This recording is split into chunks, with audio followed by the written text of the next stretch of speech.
सर्व विद्यार्थी, पालक आणि शिक्षक मित्रांचे मराठी आनंद या YouTube चॅनल मध्ये स्वागत आहे। मित्रांनो, माझे नाव आनंद आहे आणि या विशेष उपक्रमात आपले स्वागत आहे।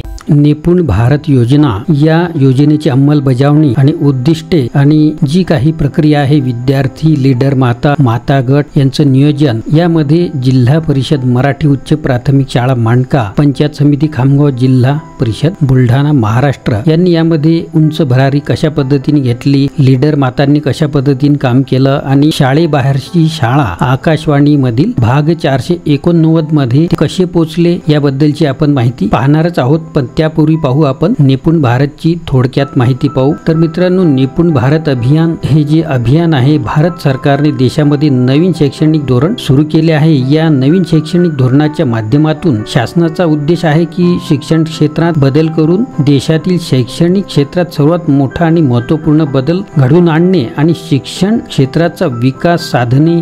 कारण शिक्षण क्षेत्राचा विकास म्हणजे सर्वात महत्त्वाचा विकास आहे। शिक्षण म्हणजे माणसाचा मूलभूत पाया असतो। शिक्षणामुळे माणसात आत्मविश्वास सुद्धा निर्माण होतो। त्याचबरोबर शिक्षणामुळे आपले व्यक्तिमत्व सुद्धा घडण्यास मदत होते। तसेच माणसाला जीवनात पुढे जाण्यासाठी, त्याचे जीवन घडविण्यासाठी तसेच यश मिळवण्यासाठी आपल्याला योग्य आणि चांगल्या पद्धतीने शिक्षण घेणे हे अत्यावश्यक असते। त्यामधूनही शालेय शिक्षणाचे महत्त्व, प्राथमिक शिक्षणाचे महत्त्व आपल्या सर्वांच्या जीवनात अत्यंत महत्त्वाचा टप्पा असतो। त्यावेळी आपल्याला प्राथमिक शिक्षण योग्य पद्धतीने मिळणे हे अत्यंत महत्त्वाचे असते। कारण शिक्षणामुळे माणसाची वैचारिक क्षमता वाढते। शिक्षणामुळे आपण आजूबाजूच्या जगाला समजू शकतो, समजायला लागतो। त्यामुळे शिक्षणाचे महत्त्व इथे आपण थोडक्यात पाहणार आहे। तर शिक्षण हा माणसाच्या वैयक्तिक व सामाजिक आणि आर्थिक विकासाचा एक महामार्ग आहे। या सर्व बाबींचे महत्त्व जाणून भारत सरकारने नवीन शैक्षणिक धोरण 2020ला सुरू केले। या नवीन शैक्षणिक धोरणाच्या यशस्वी अंमलबजावणीसाठी भारताचे माननीय शिक्षण मंत्री रमेश पोखरियाल निशंक यांनी 5 जुलै 2021 रोजी निपुण भारत मिशन हा कार्यक्रम सुरू केला। निपुण म्हणजे national initiative of proficiency in reading with understanding and numeracy. Bharat सरकारची ही 3 ते 9 वयोगटातील मुलांच्या शैक्षणिक गरजा पूर्ण करण्याच्या दृष्टीने अत्यंत महत्त्वपूर्ण अशी योजना आहे। या योजनेच्या अंतर्गत मूलभूत साक्षरता आणि अंकगणित या विषयांचे ज्ञान प्रत्येक विद्यार्थ्यापर्यंत पोहोचविणे हे या योजनेचे ध्येय आहे। निपुण भारत मिशन 2022 काय आहे, तसेच निपुण भारत मिशन अंमलबजावणीची प्रक्रिया काय आहे, अशा प्रकारची वेगवेगळी माहिती, संपूर्ण माहिती आपण थोडक्यात पाहायचा प्रयत्न करूया। तर निपुण भारत मिशन हे जे मिशन आहे, याबद्दलची माहितीबद्दलचा मी दुसरा वेगळा पण व्हिडिओ बनवलेला आहे, त्यामध्ये आपण पूर्ण पाहू शकता। तर जिल्हा परिषद मराठी उच्च प्राथमिक शाळा मांडका इथे पालकांनी म्हणजेच माता, पालक, विद्यार्थी, वर्ग शिक्षक, मुख्याध्यापक आणि सहकारी शिक्षक तसेच जे गावातील ग्रामस्थ आहे यांनी हा जो विद्यार्थी आकाशवाणीवर सहभागी झाला होता, 489वा जो भाग होता शाळेबाहेरची शाळा, त्यामध्ये थोडक्यात त्यांनी कशाप्रकारे काम केलं आणि जे मार्गदर्शक आहेत या सर्व टीमचे श्री मंगेश ढगे साहेब, प्रथम एज्युकेशन फाउंडेशन जिल्हा समन्वयक बुलढाणा निपुण भारत अंतर्गत ज्यांची नियुक्ती झालेली आहे, यांनी प्रत्यक्ष शाळेला 15 ऑगस्टला भेट दिली आणि त्या भेटीदरम्यान त्यांनी माता, पालक, शिक्षक, मुख्याध्यापक आणि जो कार्यक्रम होता, संपूर्ण कार्यक्रम, बक्षीस वितरण हे सर्वमध्ये जो सहभाग घेतला, त्याचबरोबर त्यांनी जो संवाद साधला वर्ग शिक्षकांशी, माता पालकांशी, त्यांची थोडक्यात छोटीशी मुलाखत घेतलेली आहे, ज्याबद्दल आपण याच व्हिडिओमध्ये पाहणार आहे। तर मित्रांनो, कशा पद्धतीने काय काय काम केलेलं आहे ते आपण पाहूया। आम्ही प्रतिज्ञा करतो की आम्ही सर्वजण महाराष्ट्रातील प्रत्येक बालकास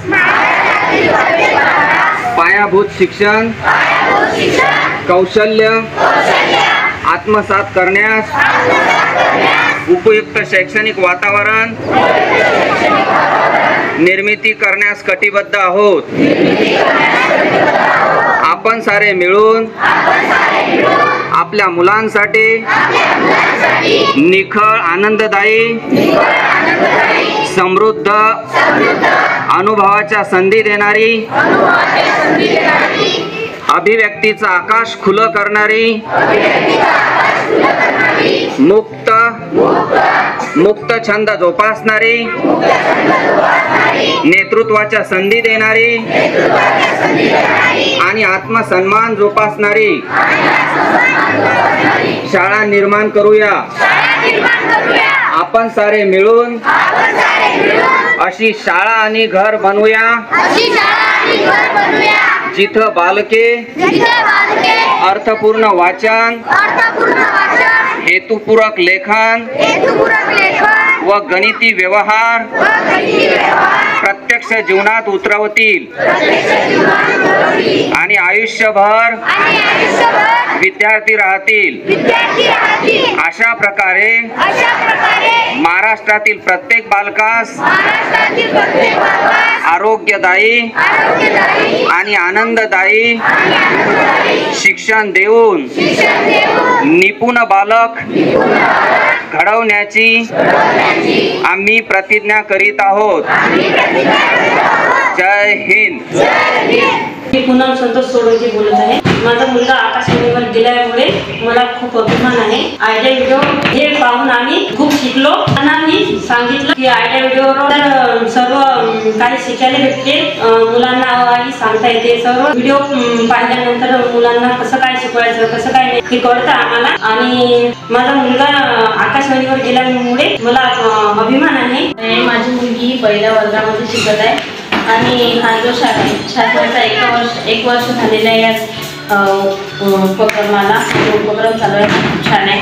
1 वर्ष झाले आम्ही आमचा गट तयार केला होता आणि त्या गटामधून आम्ही बघून आमच्या मुलांना खूप काही शिकवले आहे. आम्ही स्वतःही खूप शिकलो आहे. केला होता या गटातून आमची कुठेतरी असं पालक मातांची ओळख झाली, मुलांची एकमेकांशी. तशी तर त्यांची शाळेत ओळख होती, पण थोडीशी त्यांची आपुलकी वाढली, प्रेम भावना वाढल्या. मुलंही आता खूप मोबाईल घेऊन, म्हणजे मोबाईलचा आवडता असतोच सर्वांचा, पण आता मोबाईल घेऊन अभ्यासाला लागली. त्यामुळे आता म्हणजे मोबाईलमुळे खूप काही अशक्य म्हणजे खूप शक्य झालं, मुलं अभ्यासाला लागली. त्यामुळे आम्हाला खूप शासनाचा अभिमान आहे या निर्णयाबद्दल. त्यांनी खूप चांगलं कार्य केलं. नमस्कार मित्रांनो, माझं नाव आनंद वासुदेव वाडे आहे आणि मी जिल्हा परिषद मराठी उच्च प्राथमिक शाळा मांडका येथे सध्या कार्यरत आहे. तर मित्रांनो, आमच्या शाळेचा जो शाळेबाहेरची शाळा भाग 489 आकाशवाणीहून हा जो थेट प्रसारित झालेला कार्यक्रम होता 3 ऑगस्ट 2023 सकाळी 10:30 वाजता. यामध्ये जो सहभाग घेतलेला आहे एका मुलांनी पहिल्या वर्गाच्या, ज्याचा मी वर्ग शिक्षक आहे, त्यामध्ये आमच्या ज्या वेगवेगळ्या टीमनी सहभाग घेतला आणि आम्हाला जे मार्गदर्शन केलेलं आहे त्यामध्ये आमच्या ज्या ADI साहेब आहेत निर्मलाताई जाधव, ज्या केंद्रप्रमुख आहेत सध्या गोपाल अवचार सर, आमच्या शाळेच्या मुख्याध्यापिका रत्नाबाई मॅडम, त्यानंतर या मुलाची जी आई आहे पूनम सोळंकी, आणि जो विद्यार्थी या कार्यक्रमात सहभागी झाला होता शौर्य संतोष सोळंकी, या सर्वांनी जो सहभाग घेतलेला आहे यामागे आमचे जे ढगे साहेब आहेत यांनीसुद्धा भरपूर सहकार्य केलेलं आहे आणि शाळेतील सर्व शिक्षकांनीसुद्धा सहकार्य केलेलं आहे. तर निपुण भारत हा जो कार्यक्रम आहे या कार्यक्रमाअंतर्गत आमच्या शाळेतील जे विद्यार्थी आहेत, माता पालक गट जे आहेत ते सक्रिय झालेले आहेत. कारण निपुण भारत अंतर्गत जे यूट्यूब चॅनलसुद्धा जे आहे निपुण भारत, त्या यूट्यूब चॅनलवर आणि शाळेबाहेरची जी शाळा हा जो यूट्यूब चॅनलद्वारे जो कार्यक्रम सुरू असतो त्याची जी वेगवेगळे भाग आहेत ते माता पालक गट जे आहेत ते गटामध्ये पाहतात. त्यांची जी गट आहेत वेगवेगळे त्यांची चर्चा होते आणि त्यानुसार मग पुढील नियोजन केले जाते. तर यामध्ये निपुण भारतमुळे काय होते की आपले विद्यार्थ्यांमधील जे काही गुण आहेत संपूर्ण महाराष्ट्राला माहिती होतात आणि शिक्षकांमध्ये ज्या काही क्वालिटी असतील, शाळेमधील जे काही विविध उपक्रम असतील त्या सर्वांना प्रोत्साहन टीमद्वारे देण्यात येते. तर त्यामुळे निपुण भारत या टीमचे आणि भारत सरकारच्या या अभियानाचे मी अभिनंदन करेल आणि बाकी शाळांनी सुद्धा यांच्या उपक्रमात सक्रिय सहभाग घेतला पाहिजे। याबद्दल जी सविस्तर माहिती आहे ती आपण वेगवेगळ्या माध्यमातून जाणून घेतली पाहिजे, आपण संपर्कात राहिलो पाहिजे या टीमच्या। तर जे 3 ते 9 वर्ष वयोगट जो कोणता गट यांनी ठरवलेला आहे त्याचा विकास होण्यासाठी हा जो उपक्रम आहे हा चांगल्या प्रकारचा उपक्रम आहे असं माझं मत मी इथे मांडेल। मला बोलण्याची संधी दिली ढगे साहेबांनी, त्याबद्दल मी त्यांचा आभार मानेन। आणि आमच्या शाळेतील जे काही मुलाखती घेतलेल्या आहेत, जे काही छोटेसे कार्यक्रम आहेत ते आपण सर्वांनी पाहून घ्यावेत आणि आपलं मत सुद्धा या चॅनलवर जरूर व्यक्त करावे।